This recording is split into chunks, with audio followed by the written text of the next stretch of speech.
따라서 요한의 질문. 오늘 마태복음 11장 2절에서부터 19절 말씀까지는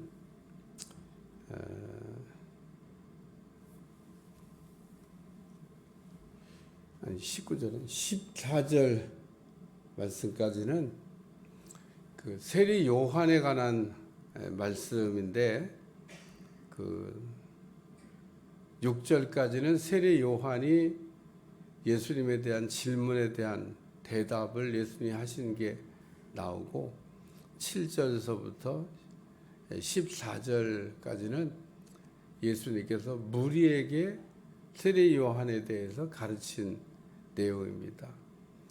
그래서 그 2절부터 6절까지는 세리 요한의 제자들이 예수님께 와서 당신이 그리스도가 되십니까? 오실 그리스도가 맞습니까?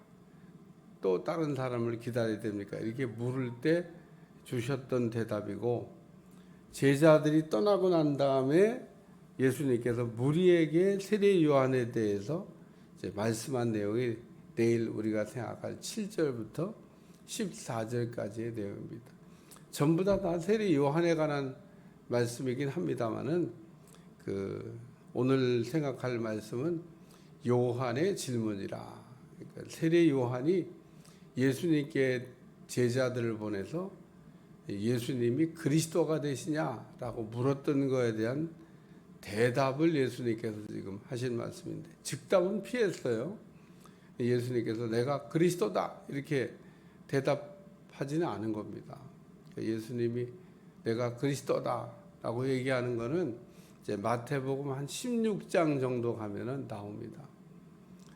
예수님이 제자들에게 너희는 나를 누구라고 생각하냐 이렇게 물어봤더니, 베드로가 주는 그리스도시요 살아계신 하나님의 아들이 되십니다. 베드로가 예수님을 그리스도라고 고백을 해요. 주라고도 고백하고 그리스도라고도, 살아계신 하나님의 아들이 된다고도 고백합니다. 베드로의 고백을 듣고 예수님이 크게 기뻐하셨죠. 왜? 듣고 싶은 이야기니까. 이제 좀 내가 누군지를 아는가 보다. 조금 아는 거예요, 조금. 진짜 알았으면 베드로가 안 그랬을 텐데, 진짜 알았으면 예수님을 3번씩이나 모른다고 그랬겠어요. 그러니까 알긴 알았는데도 여전히 그냥 그래요.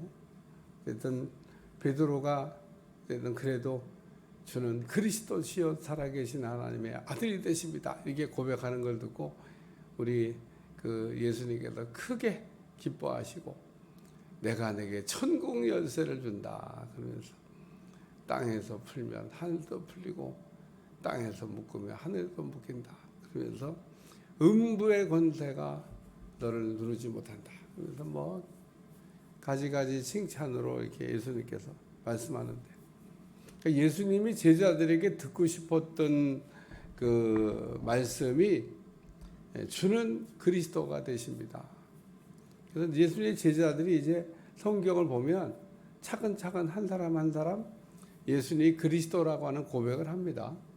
뭐 좀 차이가 이렇게 좀 있긴 하지만, 예를 들면 부활하신 주님을 보고도 다른 제자들은 다 예수님이 부활하셨어 라고 이렇게 믿는데, 도마는 안 믿어요. 도마는 의심이 많아가지고 내가 뭐 내 눈으로 보고 내 손으로 만져보기 전에는 못 믿겠다 뭐 그러죠. 근데 그랬던 이제 도마도 은혜 받고 난 다음에 주는 그리스도가 되십니다 그러고 고백을 해요.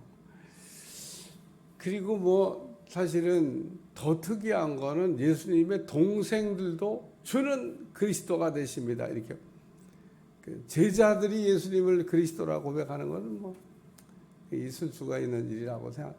이 형제들이 예수님은 그리스도가 되십니다. 예, 진짜 은혜 받지 않고는 고백할 수 없는 얘기입니다. 사실 믿지 않는 사람 가운데 제일 믿지 않는 사람이 형제입니다. 형제.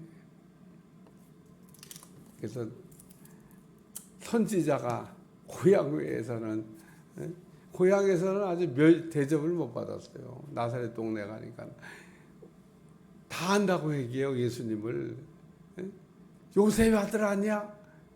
어렸을 때부터 우리가 봤는데 막 이러면서 예수님이 누군지를 못 알아봅니다.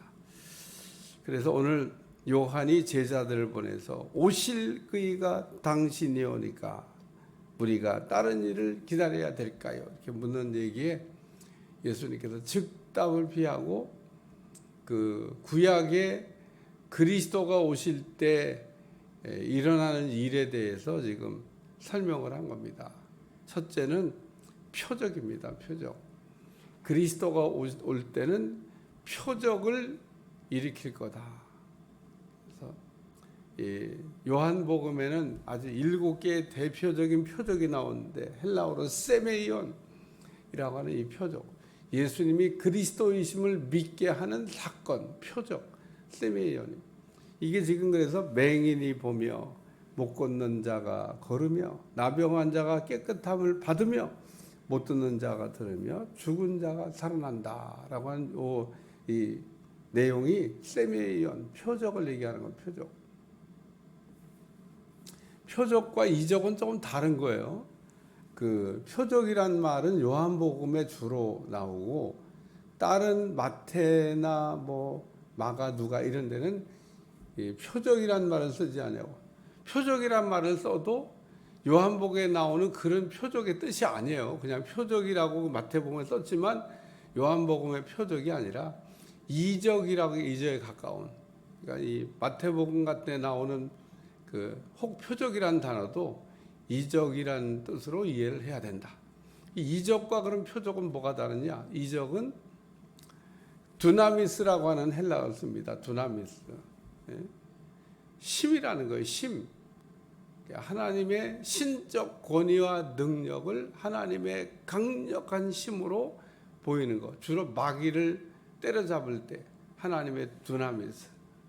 이적. 그래서 이적은 영적 전쟁을 할 때 주로 우리 주님이 보이셨던 건데, 그래서 마태복음에는 이적이라는 단어가 나오는데 그게 헬라어로 보면 두나미스, 영어로 얘기하면 마이트, 심이라는 겁니다. 심. 그래서 심을 나타내는 신적 권위를 상징하는 심. 근데 이거는 이제 표적을 얘기하는 겁니다. 표적. 내가 표적을 행할 거다. 그러면서 예수님이 그리스도로 오셨다고 하는 것에 대한 확증. 그리스도가 오면 표적을 해요. 그래서 예수님이 요한복음에는 7개의 첫 번째 표적이 가나의 혼인잔치에서 행하셨던 물이 변하여 포도주가 되게 하는 표적. 이 표적이라고 나와요. 세메이온. 이 표적은 예수님이 그리스도라고 하는 것을 믿게 하려고 행하시는 사건, 표적.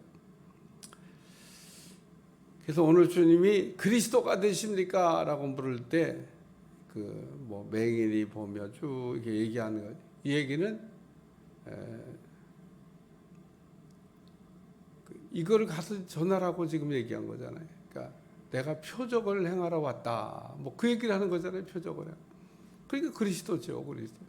그러니까 뭐 어떤 거를 이렇게 예수님이 왜 이렇게 그러면 우회적으로 얘기를 하셨냐? 인자 사역을 시작하는데 내가 그리스도다 그러면 그 얘기를 하면 안 돼요.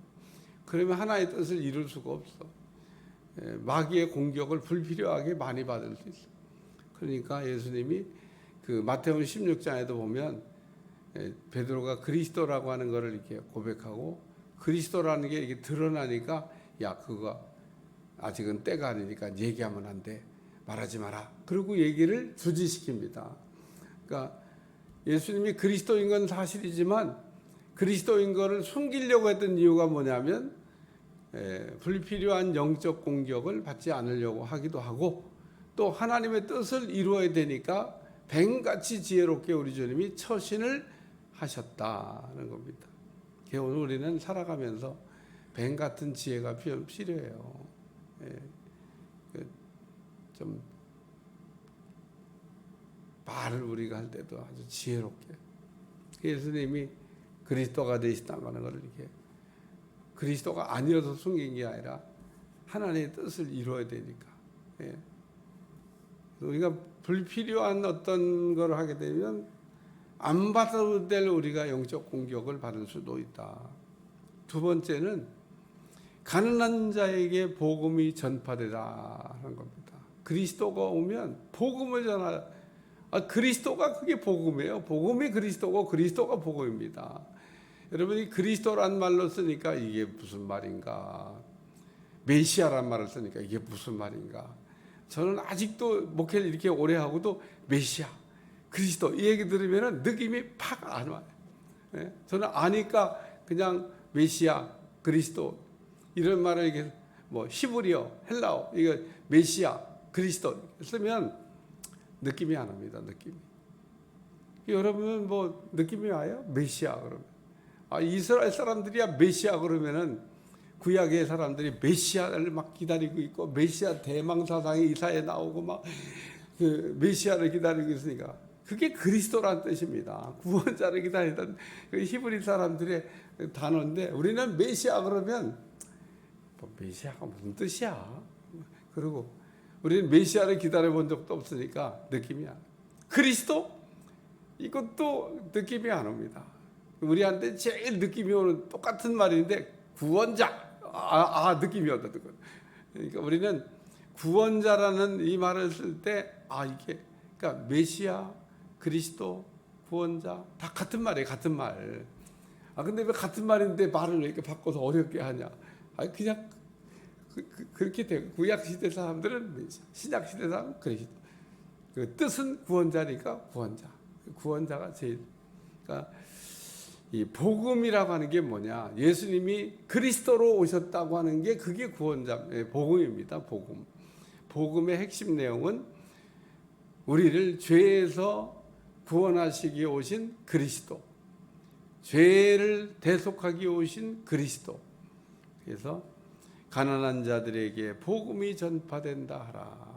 또 이 얘기를 또 읽으면서 구원받는 거는 가난한 사람들만 구원받지 부자는 천국에 못 간다. 이렇게 예수님도 또 얘기한 것까지 갖다 붙여갖고 얘기하면 안 돼요. 예수님이 부자가 천국에 들어가는 낙타가 가는 길을 통하라 어렵다. 부자는 천국 못 간대. 부자는 천국 못 간대 그러면 안 됩니다. 그러면 아브라함도 천국 못 가고요. 이삭도 천국 못 가고요. 요셉은 더더욱 못 가. 왜냐하면 엄청 부자였으니까. 다 부자입니다. 다. 그러니까 가난한 자들에게 복음이 전파된다라. 가난한 사람들은 구원받는 게 아주 전매 특허고 부자는 구원 못 받는 게 아주 당연한 예정된 거라고 얘기하면 안 됩니다. 가난한 자들에게 복음이 전파돼. 여러 가지 의미가 있는데 오늘 우리의 그 마음이 갈급한 심령이 돼야 됩니다. 심령이 가난한 자가 돼야 돼요. 심령이. 예수님 팔복에서 심령이 가난한 자는 복이 있나니 갈급한 자를 얘기하는 겁니다. 목마른 사람을 얘기하는 겁니다. 우리나라 말의 말도 아주 의미는 목마른 사람이 샘 판다. 네? 목마른 사람이 샘을 파요. 그 친구가 왔는데 그 자기 집에 먹을 양식이 떡이 없습니다. 그러니까 이웃 집에 가서 막 떡 좀 빌려달라고 막. 근데 안에서 들려온 소리가 그냥 가. 우리 다 지금 누워서 잠자려고 하는데 그냥 가. 그래도 얼마나 그 친구 떡을 갖다 주려고 물 뜯었는데 에이 그러고 막 일어나서 떡을 줬다. 강청하는 기도. 저는 어렸을 때 그런 거 많이 구경했어요. 요즘은 그래도 안 되지만 요즘은 아파도 진짜 약국 가도 약도 안 줘. 우리 어렸을 때는 그냥 2시고 3시고 아프면은 약국 가서 두들기는 거야. 약국에 있는 약사가 죽겠대 막. 근데 저는 그게 얼마나 막 세게 두들기는지 우리 집에서 두들려. 우리 집에서 한참 떨어진 이렇게 눈으로 보일 만한 거리에 약국이 있는데 막 꽝꽝꽝꽝 막 아주 그냥 동네 사람들 다 잠 깨우듯이 막. 그 약사가 안 나올 수가 없어 막. 문을 얼마 때려 부시듯이 막 두들기니까 자다가도 나와가지고 왜 그러냐, 배가 아프다 그러겠지 뭐 약 달라고 막 그러면은 약사 아직 나 그런 손님 때문에 막 죽겠다고. 근데 결국 약을 받아가지고 가요. 오늘 우리에게 그런 심령이 있어야 된다는 겁니다. 야곱이 왜 은혜를 받았을까? 야곱이 은혜 받은 이유는요, 약북강가에서 천사한테 얻어맞아갖고 환도뼈가 부러졌으면 끝이지. 뭐 끌려가면서도 그냥 나를 축복하지 아니하면 내가 보낼 수 없다 그러니까 내 이름이 뭐냐 그러고 야곱이 복을 받잖아요. 오늘 우리에게 그런 가난한 심령, 갈급한 심령, 복음이 될 줄로 믿습니다. 내가 구원받아야 되겠다. 그래서 성경에 보면 구원받은 사람들은 보면 아주 갈급한 심령으로, 어디 나병 환자가, 어디 12의 혈루증으로 부정한 여자가 예수님께 와서 옷을 만지고 예수님께 가까이 접근을 합니까? 돌 맞아 죽을 일입니다. 그런데 그 사람들이 그렇게 예수님께 가까이 오고 예수님 옷을 만진 거는 정말 목숨 걸고 한 일입니다. 목숨 걸고. 그 당시의 풍습으로는 부정한 사람들이 그 부정하지 않은 사람한테 접근하고 그런 행위를 하면 돌 맞아 죽습니다. 근데 그 목숨 걸고 내가 살아야 되겠다. 은혜 받아야 되겠다. 구원받는 겁니다. 구원. 세 번째 말씀은 나로 말미암아 실족하지 아니하는 자는 복이 있도다. 이중적인 의미를 갖고 있습니다. 이중적인. 예수님은 우리를 실족시키려고 오신 분이 아닙니다. 근데 예수님 때문에 실족하는 사람도 있고 실족하지 않는 사람도 있을 거라고 하는 이중적인 의미를 갖고 있는 표현입니다. 왜냐하면 예수님이 그랬잖아요. 누구든지 나로 말미암아 실족하지 아니하는 자는 그랬잖아요. 그러니까 실족할 사람도 있다는 겁니다. 실족하지 않는 사람도 있고 실족할 사람도 있고 예수님을 통해서 넘어지는 사람도 있고 예수님을 통해서 안 넘어지는 사람도 있다는 거예요. 이 돌이 그 사람 위에 부서지면 산산조각 나지만 돌에 부서지면 새 사람이 된다. 할렐루야. 그러니까 예수님을 통해서 그냥 더 강팍해지는 사람도 있지만 예수님을 통해서 깨지고 예수님을 통해서 새로워지고 예수님을 통해서 변화되는 사람이 있다는 거예요. 오늘 우리는 예수님을 통해서 변화가 일어나야지 예수님을 통해서 그냥 더 강팍해지는 사람이 되면 안 됐다. 근데 그런 사람이 있습니다. 예수님을 믿으라는데 더 강팍해져. 어떻게 사람이 막 가는 것도 아니고 왜 그러지? 근데 여러분 주변에 잘 보세요. 예수님을 믿으라고 그러면 더 아주 막 갑니다. 더 막이 짓을 해. 왜 저러나? 왜? 예수님을 통해서 실족하는 겁니다. 믿으라고 그러면 예수님 믿고 구원받으라는 건데, 아니 그 얘기를 듣고 자기가 뭐 대단한 사람이나 된 것처럼 안 믿겠다고 막 표정을 관리 이상한 표정을 짓고 막 거기다가 뭐 육두문자 써서 막 욕하고 왜 그래요? 예수님이 뭐 자기한테 무슨 뭐 폐를 끼쳤어요? 무슨 예수님이 뭐 독약을 줬어요? 예수님이 복음이시고 구원자가 되시고 좋은 걸 준다는데 그렇게 예수님에 대해서 격한 감정을 가질 게 뭐 있어요? 예수님이 뭐 자기한테 뭘? 근데 그런 사람이 있습니다. 저 이상해요. 예수님을 또 말미암아 실족한 넘어지는 사람이죠. 예수님은 우리를 일으켜 세우려고 왔는데 예수님 좋은 분인데 인생에 꼭 만나야 될 우리 인생에 꼭 만나야 될 한 번쯤은 꼭 만나야 될 예수님인데 여러분 인생에 꼭 한 번은 예수님을 만나야 됩니다. 그게 우리의 소원인데 어떻게 예수님을 말미암아 실족을 하냐는 겁니다. 넘어지냐는 겁니다. 성경에도 나옵니다. 그게 바리새인입니다. 그게 신앙생활을 안 했던 사람도 아니고 하나님의 말씀을 안다고 얘기하는 바리새인들이 예수님으로 말미암아 넘어진 사람들이었다는 겁니다. 넘어진 사람들. 대표적인 인물들 아니에요? 서기관 넘어졌죠, 다. 아니, 어떻게? 예수님으로 말하면 실족하지 아니하는 자는 복이 있다. 넘어지는 사람이 아니라 예수님의 말미암아 우리가 은혜 받는 변화되는 역사가 있기를 축원합니다. 그래서 그 예수님께서 그 요한의 제자들에게 대답하기를 내가 표적을 행하고 내가 복음을 전하고 내가 실족하지 않게 하라. 그래서 오늘 가난한 자에게 복음이 전파된다라고 하는 것은 구약의 예언입니다. 예언. 그래서 오늘 그 표적과 예언의 성취와 복음을 우리에게 주신 기도하겠습니다. 하나님, 예수님이 그리스도로 오셔서 우리에게 은혜를 주신 거에 감격하는 삶을 살아가도록 축복해 주옵소서. 예수님의 이름으로 기도합니다. 아멘.